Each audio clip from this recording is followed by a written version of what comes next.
warahmatullahi wabarakatuh. Selamat pagi anak-anak. Waalaikumsalam warahmatullahi wabarakatuh. Ya, kita berdoa terlebih dahulu. Silakan teman-teman, sebelum kita belajar, alangkah lebih baiknya kita berdoa terlebih dahulu. Untuk berdoa dipersilahkan. Selesai. Beri salam. Bu akan absen dulu ini. Siapa yang nggak hadir ya? 1, 2. Kalian masih ingat nggak materi tentang korosi yang kita pelajari kemarin itu?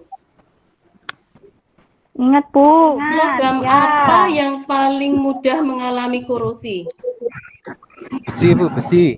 Besi, Bu. Pinter Besi, ya. Bu.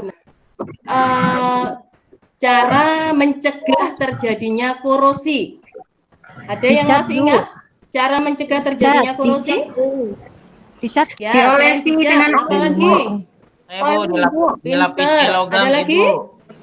Lapisan dengan logam lain itu merupakan suatu proses elektrolisis ya. Logam yang sudah dilapisi dengan logam lain ternyata memberikan penampilan yang jauh lebih menarik ya, dan memiliki harga jual yang lebih tinggi. Seperti misalnya besi dilapisi dengan perak, maka harganya kan menjadi lebih tinggi dan kelihatannya kan lebih menarik ya. Nah, tujuan pembelajaran kita hari ini adalah untuk mengetahui apa itu elektrolisis dan bagaimana menentukan reaksi di katoda dan di anoda pada sel elektrolisis.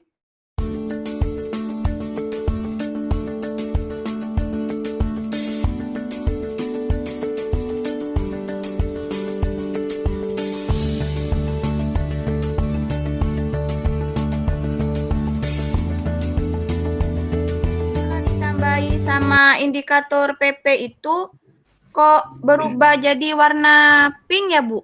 Ibu, setelah saya melihat video yang Ibu tayangkan, saya jadi berpikir kenapa setelah ditambah amilum warnanya menjadi biru kehitaman ya, Bu? Biar kalian tahu jawabannya, coba sekarang ya kalian buka bahan ajar yang sudah Ibu kirim semalam. Sekarang ya, Ibu sudah membentuk kelompok. Kalau nanti ada kesulitan, silakan ditanyakan ke Ibu ya. Tanya ketika ditetesi dengan PP ternyata berubah menjadi pink. Kira-kira siapa yang bisa menjadi itu? Oh, silakan Mas Sahnudin. Silakan. Karena mungkin di situ terbentuk basa, Ibu. Basa kalau kena PP jadi pink. Oke, kalau terbentuk basa itu, berarti ada apa itu? Ada ion apa itu? Ada ion OH-nya, Ibu. Oke, pinter. Nah, kalian kan sudah belajar ya di kelas 11 dulu bahwa PP itu adalah indikator basa. Ketika warnanya berubah menjadi pink, berarti itu mengindikasikan adanya OH di situ, ya. Oke. Ketika ditambahi amilum, kok ternyata memberikan warna biru kehitaman. Amilum bertemu dengan iodin, Bu. Jadi pasti ada iodin yang ada dihasilkan di situ, Ibu. Tuliskan reaksi di katodanya. Reaksi di katodanya. Di katodanya 2H2O bereaksi dengan 2 elektron menghasilkan H2 dan 2 OH-, Ibu. Oh, pintar ya. Tadi terbentuk OH-, maka betul PP di situ akan berwarna pink ya. Nah, siapa yang bisa menyebutkan reaksi di anodanya? Saya. Silakan Mbak Aisyah. 2 imin menjadi I2 plus 2 elektron. Kayak gini. Pintar. Bu Santi mau tanya ya. Tadi kan larutan ya dengan menggunakan elektroda karbon di praktikumnya Bu Santi. Nah, misalnya larutannya Ibu ganti dengan bentuk lelehan. Menurut kalian, apakah reaksinya sama? Kalau lelehan itu berbeda, Bu, dengan larutan. Karena tadi kalau larutan itu kan memang yang bereaksi adalah airnya. Tapi kalau lelehan itu, Bu, memang dari zat padat berubah menjadi cair, tapi tidak ada tidak ada airnya, tidak ada pengaruh airnya, sehingga dia tidak bisa terionisasi menjadi tidak bisa membentuk ion nanti. Kalau menurut saya begitu, Bu.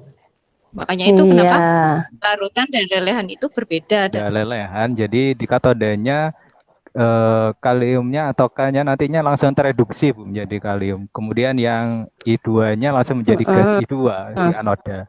Kan tidak ada air di situ. I-nya akan jadi ion. I-nya langsung menjadi I2.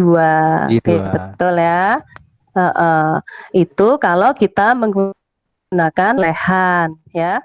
Karena di lelehan tidak ada air, tidak ada pelarutnya ya. Tadi dan elektrolisis larutan Ki. Tadi Ki kan terionisasi menjadi K+ dan I- ya.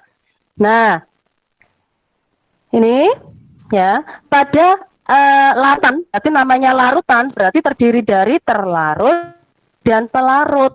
Maka di situ terjadi kompetisi. Kompetisinya antara siapa? Antara di katoda, berarti antara kation dengan airnya, di anoda berarti anion dengan airnya. Nah, siapa yang menang kalau dalam bentuk larutan di sini? Nah, pada katoda di sini, maka kalian harus melihat deret voltanya. Ya, ini sudah Bu Siti tampilkan deret volta di sini. Kalau pada katoda E0 reduksi yang lebih besar dibandingkan air, maka dia yang akan tereduksi. Tapi kalau E0 reduksinya air yang lebih besar, maka airnya yang akan direduksi. Ya, sampai sini paham ya? Sebelah kirinya nilainya min 2,92. Ya. Airnya lebih besar. Maka reaksinya benar tadi di katoda, air yang akan direduksi. Reduksi air menjadi OH- dan gas H2. Ya, maka di situ kalian bisa melihat gelembung. Gelembung yang muncul tadi adalah gelembungnya gas H2. Paham ya? Sudah sampai ke tahap generalisasi. Siapa yang bisa menarik kesimpulan dari pembelajaran kita hari ini, anak-anak? Silakan Mas Firman. Kesimpulan yang bisa diambil itu kalau elektrolisis lelehan kation langsung direduksi di katoda, kemudian yang anion itu langsung dioksidasi di anoda, Bu, karena tidak ada persaingan dan air. Itu kalau seandainya lelehan. Oke, betul. Siapa yang bisa ini menyimpulkan yang bentuk larutan? Kalau elektrolisis dalam larutan dengan elektroda aktif, maka elektrolitnya di anoda akan dioksidasi, Bu. Oke, betul. Ya. Tuh kesimpulannya, kalau elektrolisis larutan dengan elektroda inert, maka kation yang memiliki potensial reduksi yang lebih besar akan direduksi, yang lebih kecil akan sedangkan jika lebih kecil dari air, ya, maka airnya yang akan direduksi. Sebelum Ibu akhiri pembelajaran hari ini, Ibu akan mengirimkan evaluasi buat kalian di grup WA ya. Ya, ini post test ya.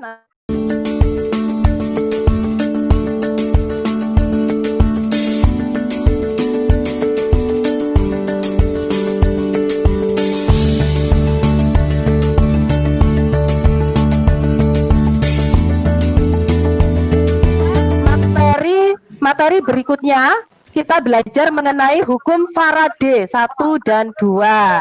Ya, nanti malam Ibu kirimkan bahan ajarnya. Oke? Silakan Pak Sanudin diakhiri dengan doa, ditutup dengan doa. Setelah kita menerima pelajaran hari ini, mari kita akhiri dengan membaca doa. Doa dimulai. Doa selesai.